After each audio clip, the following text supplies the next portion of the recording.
जैन दोस्तों, आज के इस वीडियो में हम लोग बात करेंगे Jallianwala Bagh and Rowlatt act 1919 के बारे में। तो ये इस वीडियो को शुरू करते हैं। तो सबसे पहले हम लोग बात करते हैं सीधे रॉलेट एक्ट के बारे में, उसके बाद बात करेंगे हम लोग जलियांवाला बाग के बारे में, ठीक है। तो सबसे पहले बात करते हैं रॉलेट एक्ट की। तो ये इसका अगर फुल फॉर्म बात करें तो रॉलेट एक्ट का फुल फॉर्म क्या है? The anarchical and revolutionary act. ठीक, क्या नाम है? The anarchical and revolutionary act. कब पास हुआ? तो ये 18 मार्च 1919 को पास हुआ और पास्ड बाय, यानी किसके द्वारा पास किया, किसने पास किया? तो इंपीरियल लेजिस्लेटिव काउंसिल। और ये कहाँ पर था? ये नई दिल्ली। ठीक, न्यू दिल्ली में इंपीरियल लेजिस्लेटिव काउंसिल थी जिसके द्वारा रॉलेट एक्ट पास किया गया। ठीक, और कब पास किया गया? 18 मार्च 1919 में। उसके बाद इसमें क्या था कि एक तरीके से इमरजेंसी लगा दी गई थी। क्या लगा दी गई थी? इमरजेंसी, यानी कि कोई कहीं पर 4 लोगों से ज़्यादा इकट्ठा नहीं हो सकता, कोई सरकार के खिलाफ कुछ बोल नहीं सकता। तो एक तरीके से वो क्या थी? इमरजेंसी। और दूसरा यहाँ पर क्या था? इम्प्रिजनमेंट विदाउट ट्रायल, यानी कि किसी भी आदमी को इम्प्रिजनमेंट यानी कि जेल में बंद किया जा सकता है विदाउट ट्रायल, यानी उसको बिना कोर्ट में पेश किए। तो उस ये कहाँ पर दिया था? रॉलेट एक्ट में। इसका पर्पस क्या था कि ये रॉलेट एक्ट क्यों पास किया गया था? To curb the growing nationalist upsurge in the country. तो जो कंट्री में क्या हो रहा था? नेशनलिज्म की भावना हो रही थी, जिसकी वजह से काफ़ी धरने हो रहे थे, उसको कर्ब करने यानी कि उसको दबाने के लिए क्या किया गया था? रॉलेट एक्ट पास किया गया था। ठीक, महात्मा गांधी ने इसके विरोध में क्या किया? सत्याग्रह चलाने की बात कही। ठीक, तो महात्मा गांधी ने रॉलेट एक्ट को विरोध में क्या किया? सत्याग्रह चलाने की बात कही। और इसको क्या कहा था? रॉलेट एक्ट को महात्मा गांधी ने काला कानून कहा था। क्या कहा था? काला कानून, या फिर बिना वकील, बिना दलील और बिना अपील का कानून बोला था। ठीक है, उसके बाद बात करते हैं कि इफेक्ट्स, यानी कि रॉलेट एक्ट के क्या क्या इफेक्ट पड़े हमारी कंट्री पर। तो सबसे पहला था पीपल ऑर्गेनाइज्ड हड़ताल्स। पीपल ने क्या किया? हड़ताल, इसके विरोध में हड़ताल कर दी। ठीक, यानी कि हम कोई काम नहीं करेंगे। उसके बाद शॉप्स वर शट डाउन, जितनी भी दुकानें थी वो क्या कर दी गई? बंद कर दी गई। Martial law was implement. Martial law क्या होता है? वही चीज़ कि दो लोग से ज़्यादा, एक लोग से ज़्यादा कहीं पर इकट्ठा नहीं हो सकते। ठीक, तो मार्शल लॉ इंप्लीमेंट कर दिया गया। और सबसे इंपॉर्टेंट जो यहाँ पर इफेक्ट हुआ वो क्या था? जलियांवाला बाग मैसेकर, यानी कि जलियांवाला बाग हत्याकांड। रॉलेट एक्ट का एक क्या था? बहुत ही बड़ा इफेक्ट था।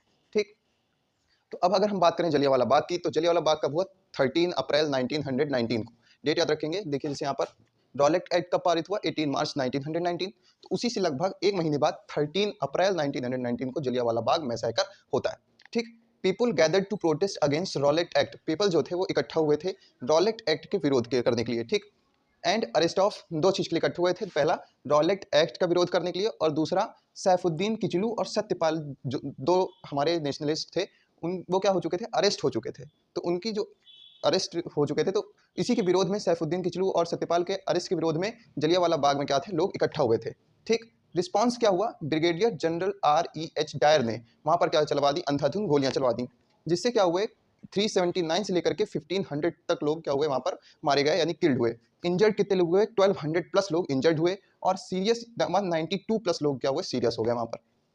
ठीक, इसके विरोध में नाइटहुड की उपाधि टैगोर, यानी रविन्द्रनाथ टैगोर ने इस जलियांवाला बाग हत्याकांड के विरोध में नाइटहुड की उपाधि लौटा दी, और गांधी जी ने कैसर ए हिंद की उपाधि लौटा दी। ठीक, तो ये दो चीज पूछी जाती है कि नाइटहुड की उपाधि किसने लौटा दी? तो रविन्द्रनाथ टैगोर ने। और कैसर ए हिंद की उपाधि किसने लौटा दी? तो गांधी जी ने। और एक जमुना लाल बजाज ने राय बहादुर की उपाधि लौटा दी। ठीक, तो ये तीन चीजें हैं। एपोलाइजेशन, जो हमारी ब्रिटेन की सरकार है, उसने कभी भी ऑफिशियली इस जलियांवाला बाग मैसेकर के लिए एपोलाइज नहीं किया, यानी कभी माफ़ी नहीं मांगी। लेकिन 2019 में उसने डीप रिग्रेट एक्सप्रेस किया है। ठीक, उसके बाद बात करते हैं उधम सिंह की। तो उधम सिंह क्या थे? गदर पार्टी और HSRA के क्या थे? एक सदस्य थे। उन्होंने क्या किया? डायर, और कौन से डायर? माइकल ओडायर, जिसने जलियांवाला बाग हत्याकांड की ऑर्डर दिया था। याद रखिए, जनरल डायर था जिसने गोलियां चलवाई, और माइकल ओडायर था जिसने ऑर्डर दिया था। तो माइकल ओडायर को उधम सिंह ने क्या किया? गोली मार के, और कहाँ पर? लंदन में गोली मार के हत्या कर दी। उसके बाद बात करते हैं कि जलियांवाला बाग हत्याकांड का की इन्वेस्टिगेशन के लिए एक कमीशन बना जिसका नाम था हंटर कमीशन, 14 अक्टूबर 1919 को। ठीक, और इसके अध्यक्ष कौन थे? तो सर विलियम हंटर थे। ठीक, तो इतनी बात थी हमारी क्या? रॉलेट एक्ट और जलियांवाला बाग हत्याकांड के बारे में। मिलता है नए वीडियो में एक नए टॉपिक के साथ, तब तक लिए जय हिंद।